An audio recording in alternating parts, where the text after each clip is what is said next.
The steel sector is essential to global infrastructure, powering transports, energy, and construction worldwide. Its annual production exceeds 1.8 billion tons and is projected to reach 2.5 billion by 2050. It contributes to around 8% of global CO2 emissions, with around 75% coming from direct operations. While steel is freely recyclable, limited access to recycled materials in some regions limit its reuse. Cutting emissions is essential to meet climate goals, and companies leading in low carbon steel can build trust, attract green finance, and stay competitive. To begin with, it's important to acknowledge that steel production faces severe physical climate risks. Water use in the industry is substantial, exceeding 62,000 gallons per ton, with nearly half of the inland capacity located in high-stress regions, like India and China. This highlights the industry reliance on vulnerable water resources. Rising temperature drive up cooling needs, reduce worker efficiency, which lead to higher costs.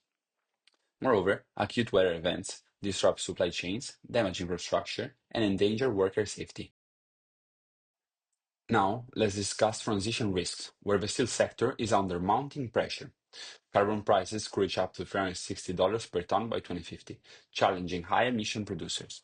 While green steel is advancing, CCS remains uncertain, and legal, regulatory, and reputational risks are increasingly affecting capital access.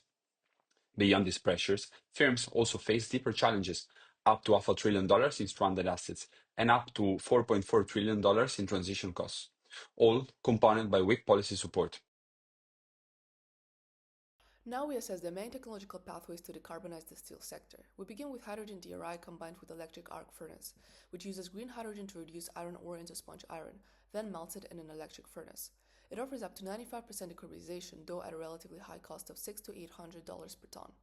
Feasibility is moderate to high in regions like EU, Japan, and the UAE, with commercial rollout expected between 2030 and 2040. Next is the electric arc furnace, which melts scrap steel using electricity. It avoids iron ore reduction and is already widely used. It achieves 55% emissions reduction at around $400 per ton, but depends on scrap availability and clean electricity, making it more viable in mature markets. Third, carbon capture, utilization, and storage allows blast furnaces to capture up to 40% of emissions for storage or reuse at a relatively low cost of $50 to $100 per ton of CO2 captured. It doesn't require major plant redesign, making it cost efficient. Feasibility is moderate with pilots in China, Norway, and Canada, and broader adoption is expected in the 2030s. The next two options are less common but complementary. Molten oxide electrolysis, still in early R&D, uses electricity to split iron ore directly, generating zero emissions. While its potential is at 100%, costs are high, $900 to $1,200 per ton, and commercialization isn't expected between 2040. Finally, smelting reduction uses coal in a low oxygen setting to enable CO2 capture. While it achieves only 20% reduction, it can modernize older plants and pairs well with CCUS.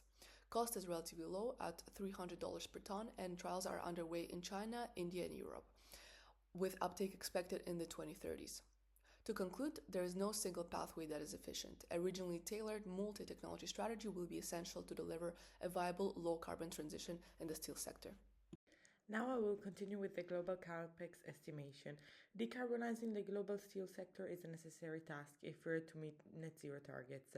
With global steel production at around 2 billion tons per year, about 70% or 1.5 billion tons must transition to low carbon technologies by 2050. To achieve this, we estimate a total capital expenditure of 1.1 trillion US dollars. The transition will rely on three key technologies: hydrogen based DRI with electric arc furnaces, which will handle 50% of the shift, scrap based EAF contributing 30%, and retrofitting existing blast furnaces with carbon capture, accounting for the remaining 20%. However, financing this transition will demand different types of sources. These include green and sustainability linked bonds, innovative blended finance partnerships, government subsidies, venture capital for early stage technologies, and support from multilateral development banks. Yet, significant challenges remain. Policy uncertainty, high upfront costs, and the early maturity of key technologies make investors cautious. At the same time, the lack of clear standards for carbon reporting and unequal access to affordable finance, particularly in emerging markets, pose serious obstacles. To move forward, we need strong and consistent policies, smarter risk sharing mechanisms, and global efforts to make green finance more accessible and transparent. Only then can we unlock the capital needed to decarbonize steel and build a truly sustainable future. Under the EU ETS, declining free allowances and rising carbon prices are no longer just a cost, they're forcing strategic transformation. Major EU firms are making compliance a driver of long-term decarbonization. If you look at China, their ETS still excludes steel, which offers a temporary cost edge, but with CBAM in place, Chinese exporters must indirectly comply with EU carbon pricing. Looking at the voluntary side, firms like Tata Steel and ArcelorMittal are using nature-based offsets while exploring high-quality project-linked credits. This isn't just about emissions reduction, it's also offering a strategic revenue lever and supports alignment with ESG-linked financing, particularly if these credits are verifiable and tradable across borders. Still, the strategy comes with risk. Firms that rely too heavily on questionable offsets without real emissions cuts will face legal exposure, greenwashing accusations, and loss of investor trust. Looking at CBAM, CBAM acts as a global compliance equalizer. It imposes EU carbon pricing on imports from high emissions producers like India, Turkey, and China. For global steelmakers, CBAM turns carbon strategy into a market access issue. You either clean up your operations or be priced out of the EU. We've now outlined the emissions challenge and the technologies available. This slide looks at which countries and companies are actually making progress and which aren't. At the country level, we see a major difference in carbon intensity. The US and the EU, with their high reliance on electric arc furnaces and scrap recycling, outperform the global average due to cleaner processes and energy use. And in contrast, India and China remain heavily reliant on coal-fired blast furnaces and also coal-based DRI with their EF technology. Japan notably continues to follow traditional methods despite being a developed economy. But national performance only tells half the story. What really drives change on the ground is what companies do. So he benchmarked 4 major steelmakers, 2 leaders and 2 laggards using a consistent framework: emissions intensity, disclosure and transparency, the credibility of their transition plans, and how much capital they're actually investing into decarbonization. Companies like Saab in Sweden and Nucor in the US emerge as credible leaders, not just because of their lower emissions, but because they're backing this up with tangible commitments. Saab is already replacing coal-based furnaces with hydrogen and electric arc systems, and Nucor builds on its EF foundation by integrating renewables and piloting CCS, showing that low-carbon steelmaking is viable today. On the other hand, companies like Nippon Steel in Japan and China Baowu continue to rely on outdated technologies, with vague or delayed transition roadmaps. Despite their size and visibility, they show limited transparency, minimal short-term investment in green tech, and essentially remain in a wait-and-see posture. So overall, this benchmarking illustrates the key point. While most firms in the sector are talking about net zero only if you are actually reallocating capital at scale or making near-term changes to their production systems, leaders are already reshaping the competitive landscape, and laggards may find themselves left behind, not only environmentally but economically as well. And what's striking is how closely firm performance mirrors national contexts, suggesting a country's energy mix, regulatory environment, and access to green infrastructure can heavily influence how inclined companies are to act.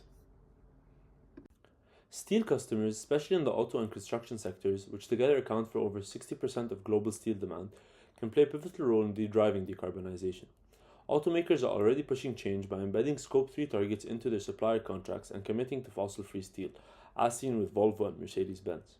On the other hand, the construction industry still lags, with 58% of firms ranked as procurement followers. However, pledges by firms like Skanska and policy pressure from the EU and the UK signal growing momentum. Overall, we can see here how smarter procurement choices can directly shift market demand towards green steel. Climate litigation and investor activism are now also one of the central forces reshaping the steel industry. From inadequate disclosure to weak governance, companies are facing mounting legal and financial consequences. Investor coalitions like Climate Action 100 Plus are holding firms accountable on capex alignment, emissions transparency, and board-level climate expertise. This shift is not theoretical. In the US steel case, activist investor Anchor Holdings directly influenced board composition and strategic direction, underscoring how climate concerns are shaping corporate control. Going forward, steel producers that anticipate these pressures and embed climate into strategy will not only reduce risk, but gain a decisive advantage in securing capital and talent in a net zero economy.